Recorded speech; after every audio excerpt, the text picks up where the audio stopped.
he does this a lot, as I said earlier. So when you call these guys, you're talking about a little stretch out and making sure that it's comfortable for them as well. Steve was gracious enough to jump on board here to talk about 4 and 5. I was setting this up in such a way that my experience with men and women that have been sharing, how it related to this. And Steve and I were able to share at a podium last year. It was ad-libbed. It was a last-minute thing for me. He was an invited guest. I was just sort of like a found-in. And I sat beside the man. I'm 32 years sober, and I sat beside the man, and my jaw was on the table for most of his presentation. And I noticed one thing about him is that he wasn't there to blow anybody off their seat. He wasn't there for accolades. He wasn't there for praise. He actually was earnest enough to dig down inside himself and share with this group of anonymous people his experience around these steps. And he started to talk about some stuff in his 4th step, and that I had never heard before. And so I knew that I wanted to share it with my friends who've been sober for a little while, so that they can have a new experience, so that they can move forward and maybe push through some things, Steve. That's really the real reason. Again, no pressure. For anybody that doesn't know, Steve's going to be joining us at the Autumn Leaf Roundup here in a couple of weeks, a week and a half. And then people are pissed off that I stole him, but I said he's talking about 4 and 5. It's going to be an entirely different talk. Like, we can't get enough Steve Lee. So if you've never heard him before, experience it. If you followed him here because he was here, I understand why. So welcome, Steve. Welcome to Hamilton, Ontario, Canada, and glad to have you, my brother. Thank you, Marty. That was very kind. I appreciate it. Good evening, everyone. I'm Steve Lee. I'm an alcoholic, and I'm thrilled to be here. I appreciate the invitation. I really do. And Kevin, I'm not worried about you raising the bar. I'll tell you why. This is going to sound funny, but the reason that I'm not worried about it is I am totally unconcerned whether I do a good job or a bad job tonight. And I'll tell you why. I was going home. I was about 4 or 5 years sober, and I'd spoken at a little local meeting in Richmond, Virginia, where I was living, and I just stumbled and bumbled my way all the way through this little talk. And I called my sponsor when I got home, and I said, I just gave a terrible talk tonight.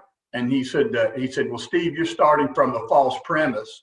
He says, because that implies there's a night you think you gave a good talk. And he said, so the truth is, it's not up to you to determine whether you gave a good talk or a bad talk. Your job's just to go do what you were asked to do to the best of your ability on that given night.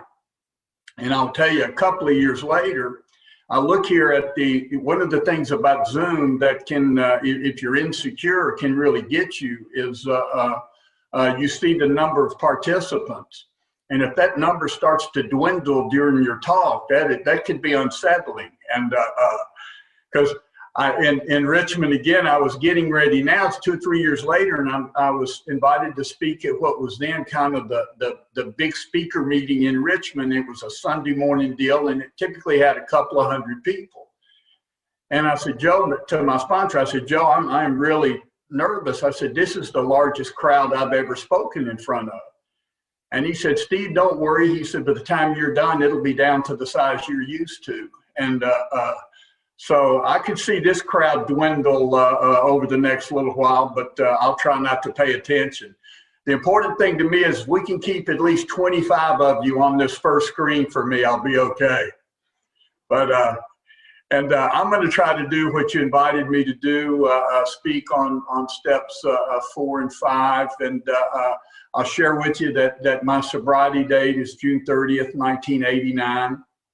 And my home group is the Recovery on the Road group of Alcoholics Anonymous that we met last night. We meet on Wednesday evenings at 6 o'clock here in Nashville. And when we meet in person, we meet on historic Music Row, ergo the name. And it's a great little group. And we had a fun meeting last night.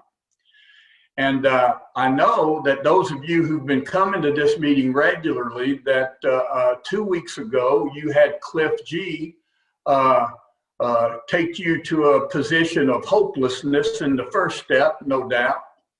And then Marcia S. came in last week and gave you an open mind to the idea of a power greater than yourself that might restore you and me to sanity, and perhaps even got you guys to that turning point of the third step where we move away from that self-centered, self-directed life to a more God-directed, God-centered life by turning away from my plan and adopting the design for living that Alcoholics Anonymous puts in front of me.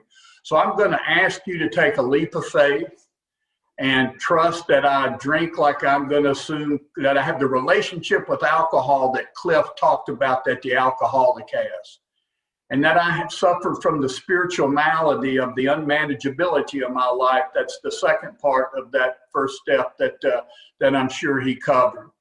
And then steps 2 and 3 that Marcia talked about, because that identification is necessary, but I don't want to spend a ton of time tonight identifying so we can kind of talk to the subject matter. So we're just sort of progressing through these steps. Those of you who've been here, and I assume now here we are at step 4.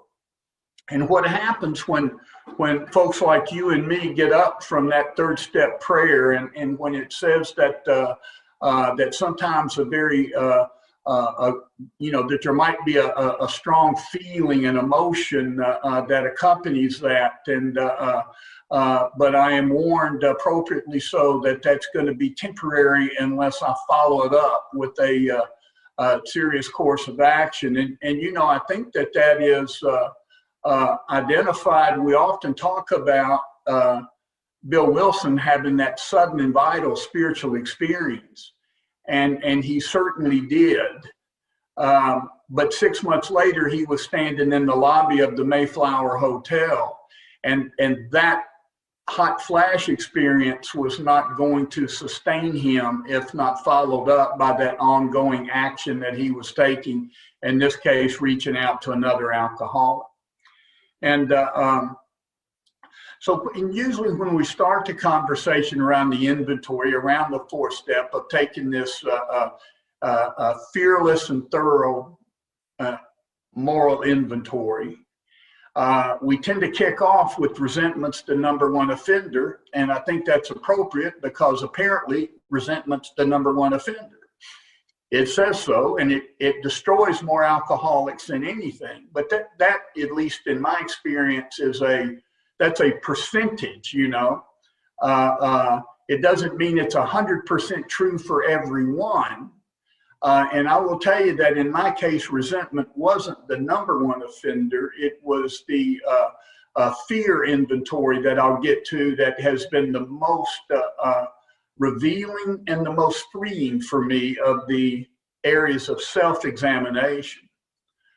But even before I get to resentment's the number one offender, because it says now, after taking that prayer, it says now we're going to get down to, it's right, it says liquor was but a symptom, right? We're going to get down to causes and conditions. So, and that's why a guy like me would maybe go forward with a fourth step. It says, I'm going to get down to causes and conditions. I'm going to face and be rid of those things in myself which have been blocking me.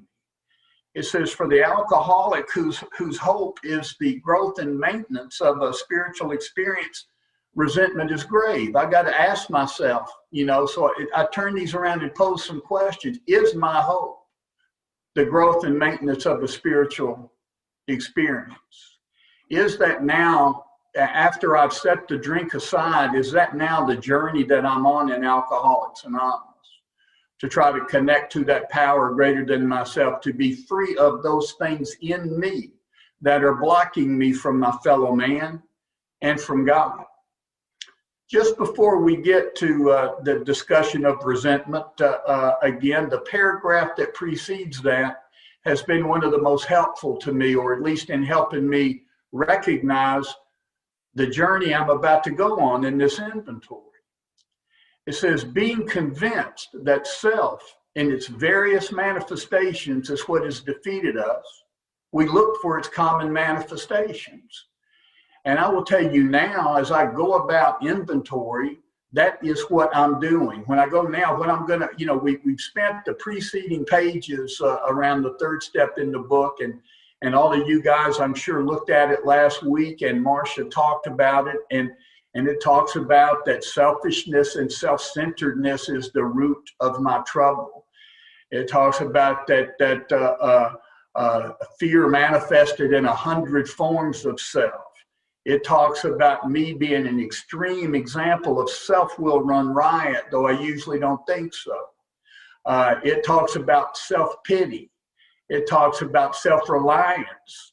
It talks about selfishness, all these manifestations of self.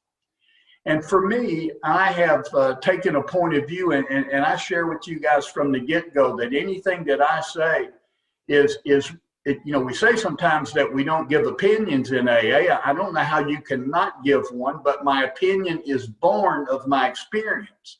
We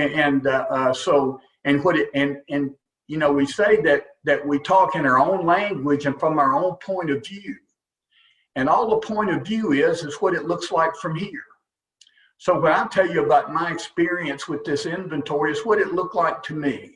This is what it looked like through the prism that I was looking out at. And it looks like that self, as we talk about it in Alcoholics Anonymous, is the pride and ego. That self is my problem. Once I stop drinking, I think self is the problem. And in that third step prayer that theoretically we took last week on our way here to the fourth step, there's the phrase that talks about that I ask God to relieve me of the bondage of self. And for a long time, I viewed that as self being held hostage. But as I read it now, I think what it's really saying is that self is the hostage taker. That pride and ego are holding me hostage. That pride and ego and all those defects of character, sloth and greed and envy and lust and all of those things are holding me hostage and prevent me from leading this full life, from being authentically who I am. And they block me off from you, and they block me off from God. And what I'm looking to do in this inventory is go look into the resentments of my life, the fears of my life, the conduct of my life, sexual and otherwise, and see where self has shown up and manifested in a way that is blocking me off. I am looking for these defects of character, for these manifestations of self, so I can identify them. And, I was sitting in a meeting a number of years ago now, and there was it was a beginner's meeting. There was a young girl in there, about 16 or 17 at the time. My wife sponsored her mother, so I knew her well. And trust me, this young 16-year-old needed to be in Alcoholics Anonymous. And she began to share in this beginner's meeting, because we'd go around the room and invite all the new people under 6 months to share. And as she started talking, she got tongue-tied and she got embarrassed. And finally, she said, I've just got to get over myself. And I'm sitting there just across the way from her, and I thought, me too, baby, me too. I said, that's my goal. I got to get over myself. I've got to get free of me. And that's the journey I'm going on in that inventory. And I often call it, Marty will probably recall me telling the story, because it's true, that I watch a lot of TV and I watch a lot of the CSI procedurals, right? You got, and all of those, whether it's NCIS or CSI or wherever the hell they got a special, investigation team, every show starts the same. Every show somewhere in that first 15 minutes before the first commercial, there's going to be a dead body. And the CSI team is going to be called to the scene. And they're going to get there, and I'm going to say in this particular episode, let's say a car has driven off of a cliff, fallen hundreds of feet down into a ravine where it crashed, mangled the car, mangled the passenger, and burst into flames. And the CSI team is called to the unit, and there's the body, mangled, burned, and certainly the victim is dead. And it looks to all effect like either the fall, the crash, or the fire killed him, but that's not sufficient for the CSI team. They go back to the lab. When they get back to the lab, they do an autopsy. They cut and they go in. They go inside. And when they go in, they discover that this guy's had a massive heart attack, which caused him to drive off the cliff, which caused the fall, which caused the crash, which caused the fire. Now, when I do my inventory, I will tell you that if I stopped, I've been taking inventory all my life before I got to AA, but it's been a 2-column inventory, and I wasn't writing it down. But I've been keeping a list of people I was ticked off at and a list of what I was ticked off about forever. And that column 2 in that inventory is the crash. The external evidence is what I'm putting in column 2, and it might be accurate evidence. When I have this resentment, as I'm encouraged to do, when I then begin to follow the directions that the book lays out, when it says resentment's the #1 offender, and it says, so when dealing with these resentments, we put them on paper. We list those people, institutions, and principles. And it even calls it a grudge list. I get to come at this, and I don't have to be thoughtful or try to talk myself out of it. I am burned up, the book says. And I get to write that list. And after I write that list of these people or places or principles that have harmed me, that have caused me harm, that are causing this resentment, this feeling, I get to put that in that second column. And I think folks like you and me, certainly me, have been doing that for a long time. And then the book suggests when I do that the next thing I'm going to do is jot down what that affected in me. And I've been doing that at some level. And when you look at, and it says it's either, somebody who is coming at me is probably getting in my money, getting in my personal relationships, is affecting my pride, my ego, is making me insecure, is frightening me in some form. When we look at the example in the book and Mr. Brown, where we always jokingly, many of you've seen the t-shirts that say Mr. Brown needs his ass kicked, you got Mr. Brown, who it says has told my wife about my mistress, is eyeballing the guy's wife a little bit, is going for his job. Now I got to tell you, I got nobody in my life coming at me that hard, trying to telling my wife about my mistress. That will affect your sex life, I promise. Now, neither place is a safe place to go, right? And it affects my self-esteem. And when my job is at risk, that is affecting my money. So all 3 of those things. Now I've got these 3 things, and that part for most of us is kind of easy. And I will tell you here, I'm not going to get too caught up in the mechanics, though I do want to talk about the directions as our book lays them out. But there's a lot of people that are on this call right now that I know we could sit down in a roundtable discussion and go for hours about whether it's a 3-column inventory or a 4-column inventory, whether that 4th column then is broken down into multiple columns dealing with principles and stuff. So, and you know what, if one of us is going to make a mistake, isn't that a good one to make, that I'm digging into this inventory? So I'm not challenging the process that anybody's going through if I'm getting to the crux of what I believe that this inventory is encouraging me to do, is to look inward. And because I get stuck looking outside, and my problems, the thing I've learned since I've been in AA, and we talk about it over in the 10th step, but my problems are always internal. They look external, but they're internal. So often you look like my problem, right? And the book says often the people and the world and its people often do mistreat us. So there's a story that maybe some of you've heard, and it's a Sufi story by a Sufi master, but with my Tennessee redneck accent, it just doesn't sound appropriate to tell a Sufi story. So I've just changed it to a Tennessee redneck. And so in my story, there's a Tennessee redneck who's lost the keys to his pickup truck.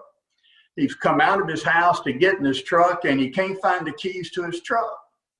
And he begins looking in the front yard in the grass for the keys to his truck. And he's crawling around on his hands and his knees.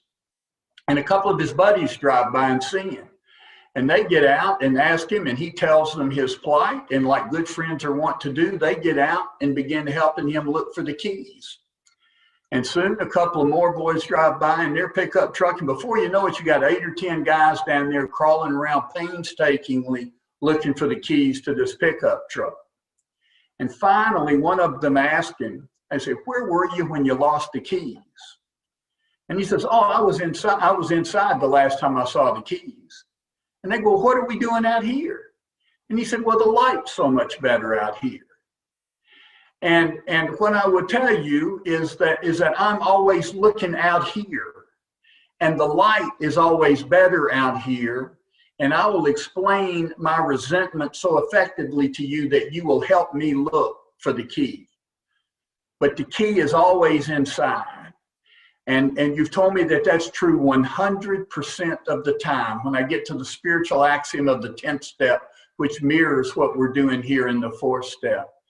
That whenever I am disturbed, no matter the cause, there's something wrong with me. So no matter when I'm resentful in column 1, no matter the cause in column 2 and 3, there's something wrong with me. Well, what's wrong with me? See, I thought for a long time you're telling me, I'm telling you, I'm explaining column 2 to you again. I'm explaining what they did to me. And I'm not even, when guys come to me, I don't even argue whether they're right or wrong about the information, because the book says, fancied or real, these resentments have the power to kill. I would call my sponsor Frank early in my recovery with a resentment. And I would tell him what had happened, how my wife had hurt my feelings, or how my boss was mistreating me, or how something was going wrong. And I would begin, and if you guys are like me, when you begin those explanations, you do it in painstaking detail. So they will accurately and appropriately understand how badly we have been mistreated. And Frank had very little patience for that. He would just stop me about 3 or 4 minutes into the conversation. He said, "Steve, let's just stop." He said, "Let's just assume you're right. Now what?" He said, "You don't have to convince me anymore of that you have been, now what?" And see, I keep thinking that the solution to my resentment is for the cause of the resentment to be resolved to my satisfaction, for some external thing to happen to bring about the resolution to that resentment. And when in fact, whenever I'm disturbed, there's something wrong with me. What's wrong with me is that I'm disturbed. And the solution is to be undisturbed. And typically the way to be undisturbed is through love and tolerance and forgiveness rather than retribution. So anyway, I get these, I list these people, I've got what they did to me, and I'm telling you what it affects in me. And this is where the whole game changes for us in this inventory. That's when the book tells me that I can't be free of these resentments any more than I could alcohol. I got no more power, apparently, for you to talk me out of a resentment than you can talk me sober. I got no more power out of firm resolve and good intention to let go of that resentment on my own power than I do alcohol. But this is where you encourage me now to invite God in, to invite a power into this process to help me do what I cannot do. Give me power I don't have to do something I can't do. The book says this was our course. We're going to look at it from an entirely different angle. this new angle is that perhaps the people on my list, no matter what they've done, are perhaps spiritually sick, like me. People like you and me don't tend to get to Alcoholics Anonymous if we hadn't hurt somebody, if we've not stepped on somebody's toes. And I tend to want some grace and forgiveness, but I'm often not as quick to offer that to somebody else. So can I then, as the book says, I ask God, this is where I invite God into the process. And it says, I ask God to help me show pity, patience, and tolerance that I would gladly grant a sick friend. If anybody, knows someone who has Tourette's, if you have Tourette's, that can be accompanied by a lot of involuntary behaviors and tics and often language. And if you're with such a person, you don't blame them for that behavior. You understand this is beyond their control. And so likewise, when I get to this point in the inventory, I'm saying, God, help me show pity, patience, and tolerance. Help me not argue or retaliate. Let me look and see how I can be helpful to this person. And it says, while I can't help everyone, at least God will help me take a kindly and tolerant view toward each and every one. At a minimum, I should come out of this with a kind and tolerant view of each and every one, if I'm willing. And then it says, now, having invited God into this, having begun, what happens to me during that process, and I will pray over those individuals with whom I have that resentment. And that's the point at which the resentment, the swelling on it begins to go down. And as that begins to diminish a little bit, that's when we get to what's really supposed to happen for a guy like me in the inventory. Now it says, setting aside the other people's mistakes altogether, we resolutely look for our own mistakes, setting aside the wrongs of others completely. So now, frankly, I take columns 2 and 3 and throw them away, figuratively speaking. Columns 2 and 3 are no longer in play when I get to this part. Now I am dealing with the individuals that I've listed, and now I'm asking myself a series of questions with regard to my relationship with have I ever been dishonest? Have I ever acted out of fear? Have I ever acted out of resentment? What could I have done better? I now am looking at my relationship with this person. I had a friend say, take a look at that list and ask yourself if the people that I have on my resentment list were themselves in 12-step recovery and were getting ready to do their own inventory, and they put me in their column, and they have a resentment against me, what would their second column look like about me? What would my wife put in that second column about me? What would my employer or the people or folks I bump into on a regular basis, is there anything that I might end up on their second column? But anyway, I am now through looking at them, and we are resolutely looking for our own mistakes. And frankly, that's the freeing part. Sandy Beachy said that there's only 2 things to do when I am in conflict with somebody. When I'm wrong, make amends. When they're wrong, forgive them. That's the only 2 options that Alcoholics Anonymous, there is a third option. I can maintain my resentment, but it just doesn't serve me well. And I can defend the right to have that resentment all I want to, and it's okay. I have a right to have it. When the book says, what about justifiable anger? And what we say about justifiable anger is it should be left to those more equipped to handle it. It doesn't say there's not anger that's justified. It just says that it's not good for me. You give me the same suggestion around resentment that you give me around alcohol. Alcohol's legal. It's perfectly okay for me to go take a drink. But you guys tell me that I probably should leave that to those more equipped to handle. And I will tell you that the same thing is true when I am harboring a resentment. So So if I'm willing to honestly and earnestly ask God to help me show pity, patience, and tolerance, and let me give you a definition of tolerance that my friend Jack, who Chris knows, I think some others might know, my friend Jack shared with me not long ago. It's as an engineering application. Tolerance is the distance between two objects, allowing each to act freely and without friction. And I really love that. And if I apply that to some of my relationships, I think it gives me a little more room.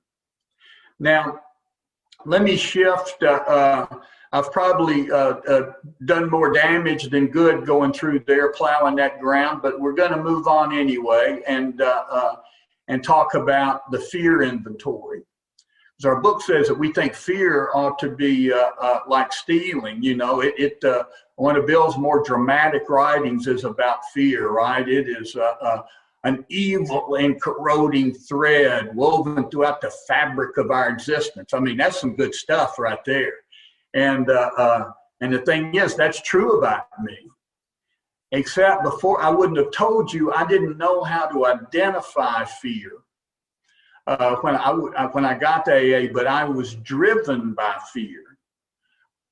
Much of what I did out of fear, and more importantly, most of what I did not do because of fear. And I missed an awful lot because I was afraid to make a mistake. And that's not even true. You know, I wasn't afraid to make a mistake. I'm afraid to be seen making a mistake. I'm afraid for you to think I made a mistake. And have you ever been walking down the sidewalk and kind of trip on that phantom, you know, whatever that deal is, and you lose your balance and you flail your arms? And the first thing I do is look around and see who saw me. I'm not worried about what made me trip. I'm worried about what I look like tripping. And you were asking me that I need to get down to causes and conditions. I mentioned that sponsor in Richmond, Virginia. I called him one night. I had spoken at a meeting about as long as I've talked to you guys tonight, and it was not a speaker meeting. And I got home and I called him, and now I was a little embarrassed about that. And I called him and I said, Joe, did I sound self-righteous in that meeting tonight? And he said, Steve, you're still asking all the wrong questions, man. He said, because the question isn't, did you sound self-righteous? The question is, were you self-righteous? He said, but the truth is, you don't care if you were self-righteous or not. You're afraid they caught you. You're afraid they think you're self-righteous. And he said, you're not worried about the defect of character. You're worried about what the defect looks like on you. And he said, here's the news, and this is a big deal to me, and it's part of what's revealed for me in the fourth step, and this overarching inventory in all three areas of my life. He said, Steve, you're not who you think you are, and you are not who they think you are, but you're especially not who you think they think you are. And see, what I realize is how much time I have spent going through life taking actions based on what I think you think. How will this look? How will this sound? How will this play? What in this particular audience? So it's in the fourth step in the big book where it talks about the guy like me. It says the alcoholic more than most is an actor. He wears two faces. It's his stage character that he wants his fellows to see. He wants to be a man of certain reputation, but in his heart he knows he doesn't deserve it. And when I read that, man, I knew, set aside the alcohol, I knew I was in the right place in Alcoholics Anonymous because that's how I lived my life. I couldn't have told you that until I read it, but when I read it, I knew that had been true of me forever. And see, even when getting a pat on the back, figuratively speaking, I felt empty because I knew you were responding to the actor. I knew that I was a fraud. I felt like a fraud walking through life. So this inventory helped me see that. Anyway, I was 6 years sober, 7 years sober almost before I did a fear inventory, and I didn't know I hadn't done one. I went to a weekend, a big book weekend that if you're on here, then that's the kind of thing you're attracted to as well. And I bet many of you have been there. And this was the first one I'd been to. And a couple of fellows, a guy named Don P. and Gary B. were there, and they got to the inventory, and they had done some stuff I hadn't done. And I went home, and I will tell you, I told you my sobriety date's June 30th, 1989. I'll show you this piece of paper here real quickly. This is dated March the 2nd, 1997, and this is the first inventory, fear inventory, that I ever did.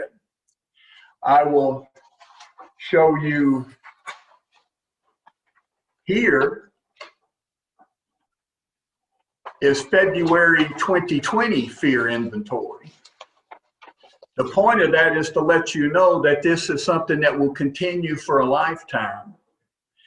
And that this inventory, the fear inventory, has been the most revealing to me about me. And I'll read some of these fears from 1997. And I've listened to a lot of fifth steps between then and now, and there's nothing remarkable on here that I don't hear from a lot of people. Some will be different in different people, but I had a fear of being wrong, a fear of failure, a concern how others perceive me, fear of discovery, fear of letting down my wife and daughter. At work, a fear that it would be recognized that I don't know what the hell I'm doing. I was in a management position, and I'm you know, when you're going out and you're captain of the team and don't have a clue what the team's supposed to be doing, or you feel like that. And that's the thing. The truth is that wasn't accurate, but that's that feeling that somebody like me takes on, that I am not up to the task. And so I pretend to have my shit together. And man, that's hard work. You know, when you go through that, acting is hard, exhausting work. And I've done a lot of it in my day. Let me see what February's fears look like, okay? Fear that I'll be exposed around my job. There's a fear that I'll be exposed for not having done a good enough job, a fear of not worked hard enough, fear that I'll be embarrassed, fear that company failings are my fault. And my finances, I had a fear that I don't have adequate funds for the future, fear that that's my fault, fear that my daughter's always going to need financial help, a fear that and a fear that I'm going to need to reach out for financial help. And but here's the good news.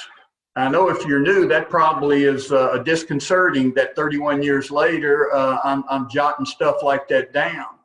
The difference is those aren't debilitating fears. That's owning what's going on and then recognizing what the book suggests I do with fear. When I've got these fears, the book says we ask ourselves why we have them. And it says, and then it's almost rhetorical because the book answers the question.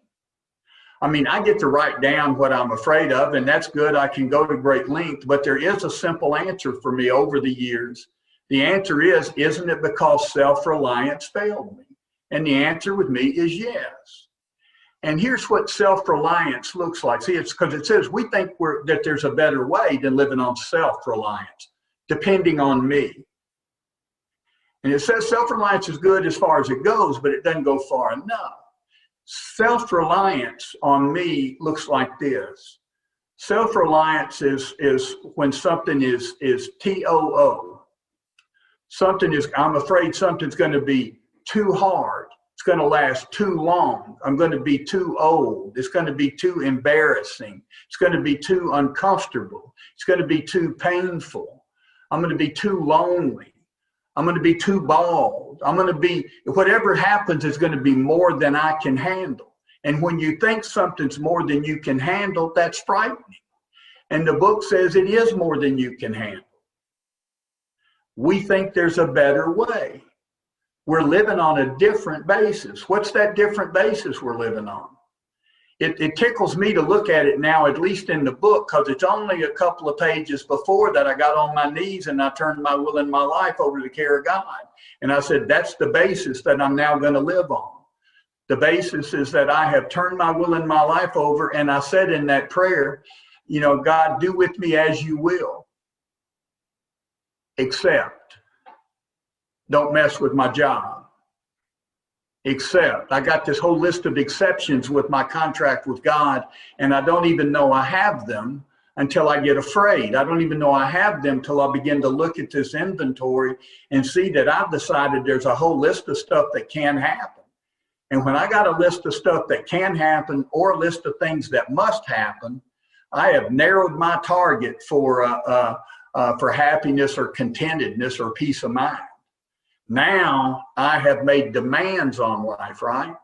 And you guys know later when we move over here to step 6 and 7 into 12 and 12, step 7 will say to me in the 12 and 12, we all know the difference in a simple request and a demand.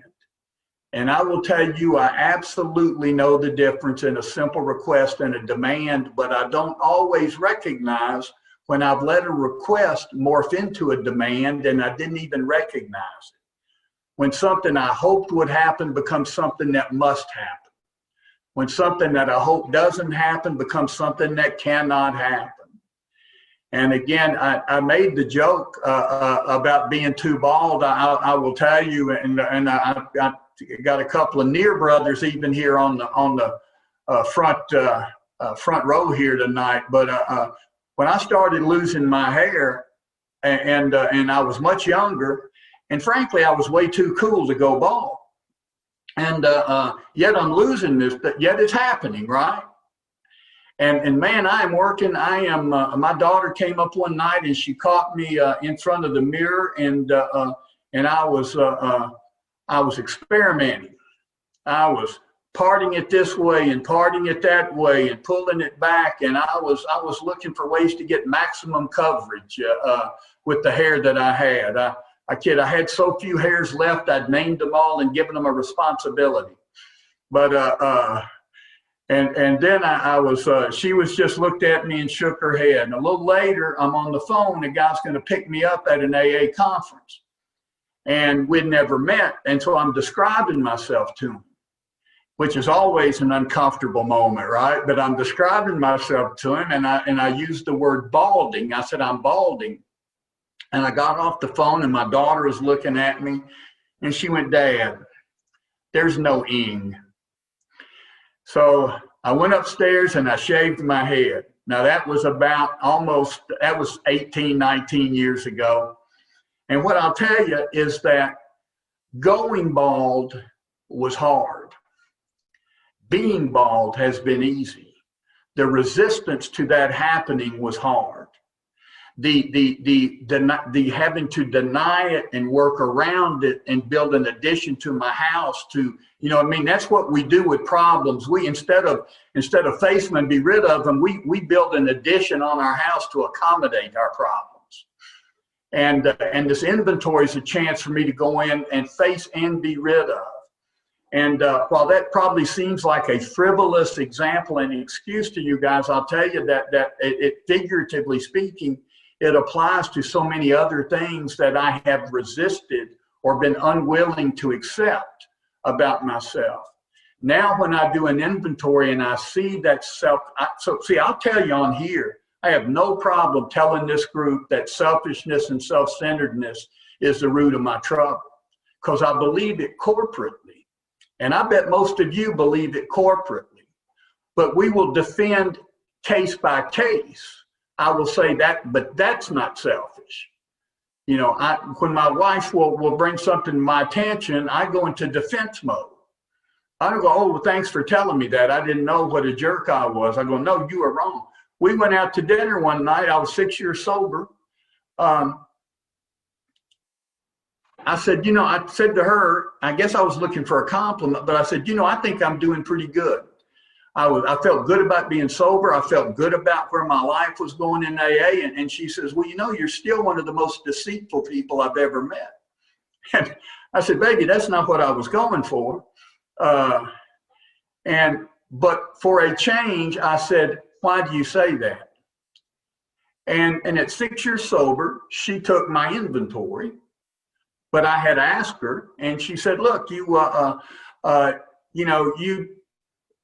we'll go to an afternoon movie when you say you're at work, and you're a grown man, you can go to a movie if you want, but you lie about where you are, but you got a movie stub ticket in your pocket. You're not very good at this lying thing. And she says, you got a little slush fund of money that you think I don't know about where you can go do some stuff with money. And she said, and we were trying to watch our money. And she says, you'll go out and, buy some clothes, buy a couple of shirts and tear the tags off of them and try to sneak them into the closet, into the rotation undetected. And, those are misdemeanors, not felonies, but they are deceptive. I was deceitful. I was deceiving her. And see, if I can't own that, if there's a problem I can't have, I'm stuck with it. I'll have it forever. So looking at those fears and then reminding myself that that I'm now, and that my dependence is upon God. And see, what I'm afraid of, here's what has changed for me most of the time. I used to think what you were telling me or what I was hearing was that if I had enough trust in God, everything would turn out okay. And my experience has been that when I trust and have faith in God, that I'm okay no matter how things turn out. And that's quite different. And my fear is, I will tell you, I know I'm going to be okay. I'm just afraid of what okay is going to look like. I'm afraid what God's plan is for me. But after 31 years, I can look back and I've got a body of work that says it's always served me well. There's a guy named Cliff R. out in California that maybe some of you knew, and Cliff passed away a couple years ago. But one of the things Cliff said at a men's retreat I was at, he said there's 3 things that he had learned at the time he was 38 years sober. And he said, there's 3 things I've learned that are true.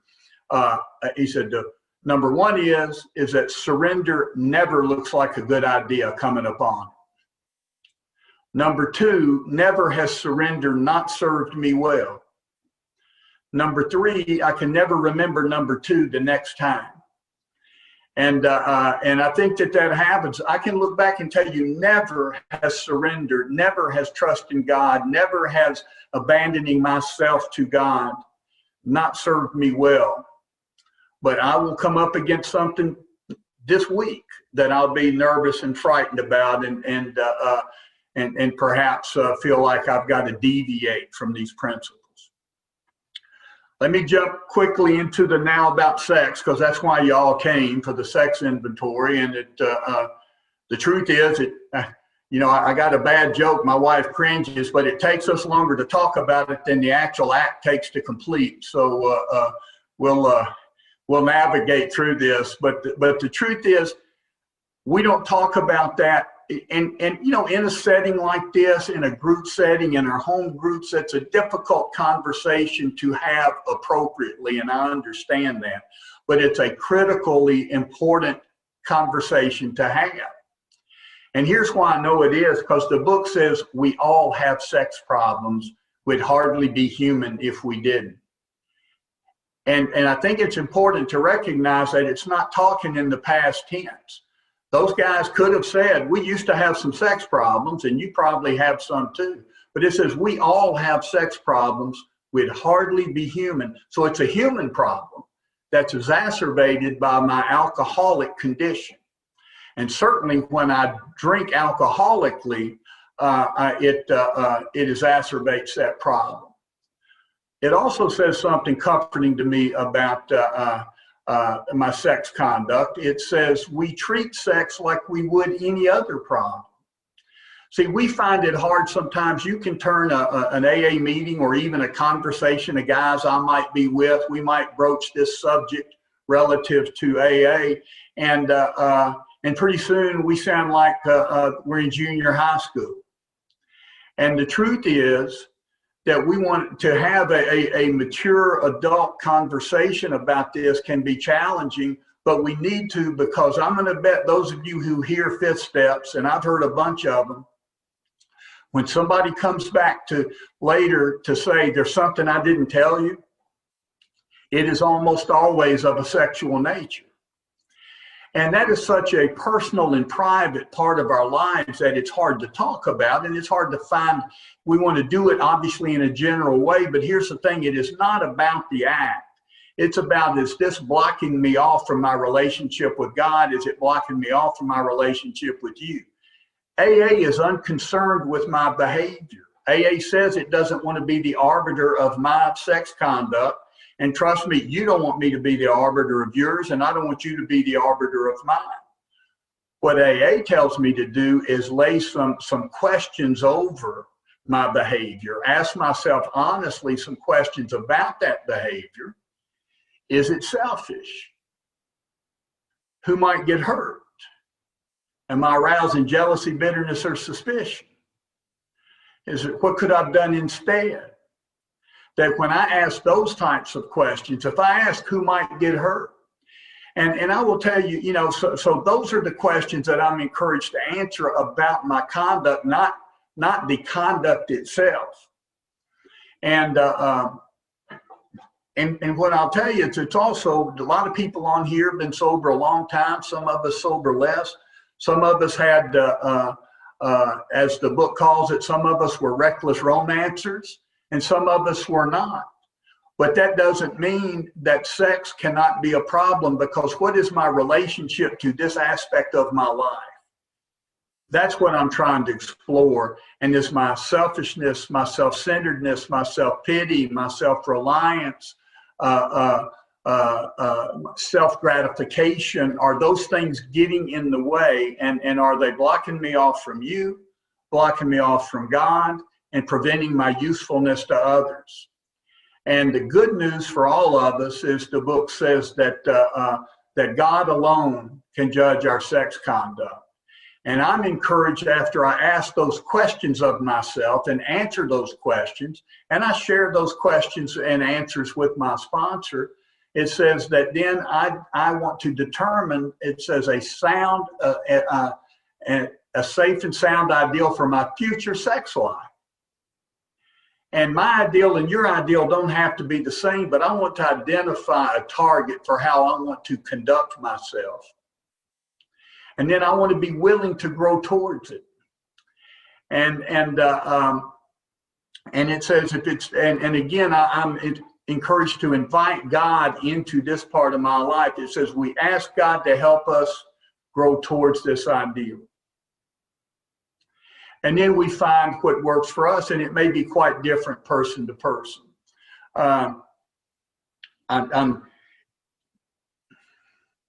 think that's all I'm going to say about that tonight, because I got 2 minutes, and which is about what we usually give to the fifth step in a fourth and fifth step talk. And I'm embarrassed about that, because the truth is the fifth step deserves more thoughtful conversation and consideration. But I will tell you just quickly where I've shifted in the fifth step lately in hearing one. You want to take I went 10? through a period, perhaps some of you have. Steve, do you want to take 10 minutes? You got 10 minutes. Well, after those enough. I don't understand. But when I look at the fifth step and what have we been trying to accomplish in this inventory? And it says that we've been trying to get a new attitude and a new relationship with our Creator. And it said, having made our personal inventory, what am I to do about it? And why would I do such a thing? Why would I talk to you about it? And our book says, because a solitary self-appraisal is seldom sufficient. Even when I think I'm being honest with me, that solitary self-appraisal, I need to at least someone else to hear this to be a sounding board. But here's what's been important to me lately. I heard a fifth step last Thursday, and we sat down, and he said, "How do you want to do this?" And I said, "You've done a lot." He came with stuff. I said, "You've done a lot of work there. We had talked a lot while he's going through working on his inventory and putting it together." I said, "I want to honor that work by listening to you. And you guys can tell I'm here tonight. I'm a monologue guy, not a dialogue guy. It's hard for me sometimes to stop and listen. And I think though, and for a long time, I was too soon, I believe, somebody come to a fifth step with me, and pretty soon I've interrupted that person and starting to comment about their inventory. And that can be useful. Don't misunderstand me. And I still take some notes and maybe say something. But I think that we've asked somebody to go do this inventory, and at the end of that chapter on the inventory, it says, if I've done it, and if I've been thorough, I will have written down a lot. And it says, I will have swallowed and digested some big chunks of truth about myself. And that happens before I go to my sponsor. It's not my sponsor's job necessarily in the 5th step to tell me what my inventory is. My job as a sponsor, I believe now, is to honor the work that someone's done, and for them to come to me and I say, tell me what did you learn about yourself? Tell me, read that inventory to me, share that inventory with me in any way you want to, but I want to listen to what you found out. Because I sent them into that work. I said, this inventory is for you. It's not for me. You know, we do the inventory for ourselves, and then we share it with someone. It's not homework to turn in to be graded. It is an inventory that I've done that I then share with someone else and share with God. Let me tell you what I discovered about me. Now, in that process, my sponsor, and sometimes me in there, will help me then navigate and offer some points of view that might broaden my view of what's in that 5th step. But that's what's been most revolutionary to me lately is listening. And then I will tell you that the honor of hearing the 5th step is maybe one of the more sacred things and privileges I've had in Alcoholics Anonymous. And this gentleman that did this 5th step with me last week, he then called me or texted me on Monday, and he said, I need to talk to you. I need to add something to that 5th step. And the thing is, it's something he had done between Thursday and Monday. And he said, but I need to tell you about this. And it was of a sexual nature, and it was private and personal and embarrassing. And he said, I'm embarrassed and I'm ashamed of myself. But then he shared that with me. He shared that most personal, most private, most embarrassing thing about him with me. And we hear it as a joke a lot, but I will tell you here, without doing the 5th step, I matched his story, almost to the T, and in sobriety. The thing that he was sharing with me, I shared my version of that exact thing in sobriety. And so what happened there is that we didn't grow further apart. We connected. We meet where we're broken. And those things that pride, and when our book says that pride tells me I need not look, and fear tells me I dare not look, in doing that inventory, I will tell you that pride and envy, I believe, they come dressed as our friends. They come dressed and say, Steve, we're here to help. They're like the government. And I said, Steve, we're here to help. And the way pride and ego tries to help me, it says, you can't let them really see who you are. You can't tell your sponsor all the truth. You can't share that thing, hold that thing back, and protect yourself, protect your image. And the very thing that I think is protecting me is the very thing that is disconnecting me from you and disconnecting me from God. And when this man shared honestly about himself with me, we were more connected than ever. And now that thing was off the table between him and me and between him and God. And he's called me twice this week to tell me how grateful he was that he had somebody to share that with. And so I just encourage any of us, when the book says we pocket our pride, we go to it illuminating every nook and cranny. I have held on from time to time of a piece, and it has never served me well. Anyway, I'm not sure that I gave a very cohesive navigation through that 4th and 5th step, but I'm sure grateful for having had the opportunity to do it, and you guys pretending to pay attention while I did it. So thanks so much, and thanks for having me, Marty, and Kevin, thanks for chairing the meeting.